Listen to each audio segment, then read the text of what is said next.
Hello everyone, welcome to my channel.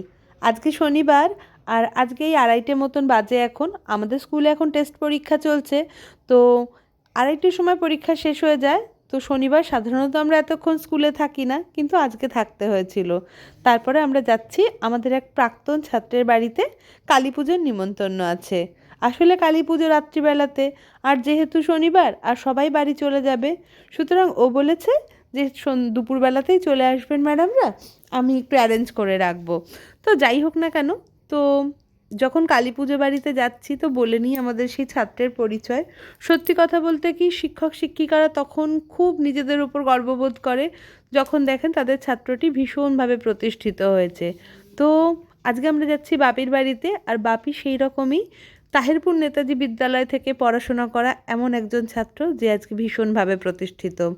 আসলে জানেন তো, তাহিরপুরের প্রচুর ছেলেরা হয় বাইরে যায় বিভিন্ন কর্মসূত্রে, এবং সেখান থেকে বাপি আমেরিকায় সেটেল হয়ে গেছে। সে সম্ভবত সেখানকার গ্রিন কার্ডও পেয়ে গেছে, এবং সেখানে সে রেস্টুরেন্ট এবং তাহিরপুরে আরও ছেলেদের নিয়ে সুন্দরভাবে একটি রেস্টুরেন্ট খুলে ব্যবসা চালাচ্ছে, এবং ভীষণ সফলভাবে ব্যবসা চালাচ্ছে।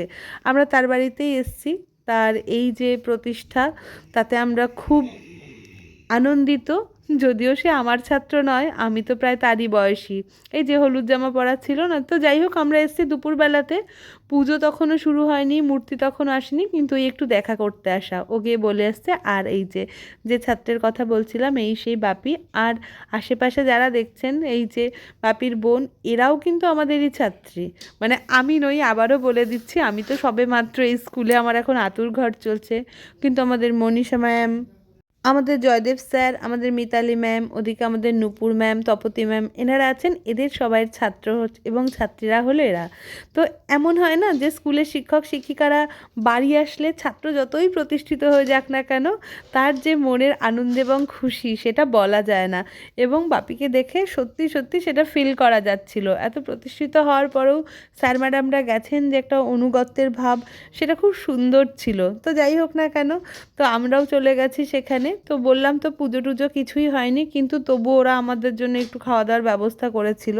আসলে এটা খুব অপ্রস্তুত কন্ডিশন ছিল, তবুও একটুখানি দুপুরবেলা গেছি, কিছু না খাইয়ে তো ছাড়বে না। দেখুন, এর জন্য স্পেশালি আমাদের জন্য দুপুরবেলাতে ভীষণভাবে রান্নার আয়োজন করেছে। বেগুনি ছিল, ফ্রাইড রাইস ছিল, আলু পনিরের সবজি ছিল, চাটনি, মিষ্টি, অনেক আয়োজন করেছিল।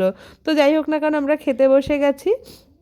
তো এই ছিল আজকে আমার ছোট্ট ব্লগ। তো ম্যাডামরা বসেছেন ওই চেয়ারে, আর ও যতক্ষণ ম্যাডাম খেলেন, মনীষা ম্যাম স্পেশালি, আর আমাদের মিতালি দি, ওই টেবিলে বসে বসে কিভাবে শিক্ষিকাদের কোনো সুবিধা অসুবিধা হচ্ছে কি না হচ্ছে, এবং ওর কর্মজীবনের অভিজ্ঞতা, সেগুলো সব শেয়ার করছিল।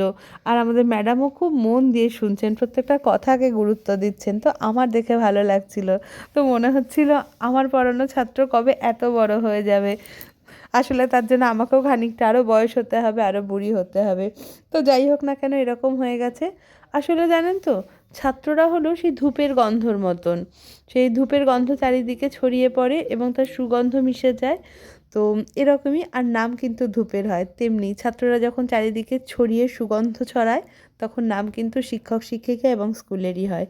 এটাই বড় প্রাপ্তি। তো যাই হোক না কেন, সুন্দর সময় কাটলো। বাপি মনীষা ম্যামকে গাড়ি করে পৌঁছে দিয়ে আসছে, বাকিরাও যার যার মতন চলে যাচ্ছে, আর আমিও যাব সবার শেষে আমার স্কুটি নিয়ে।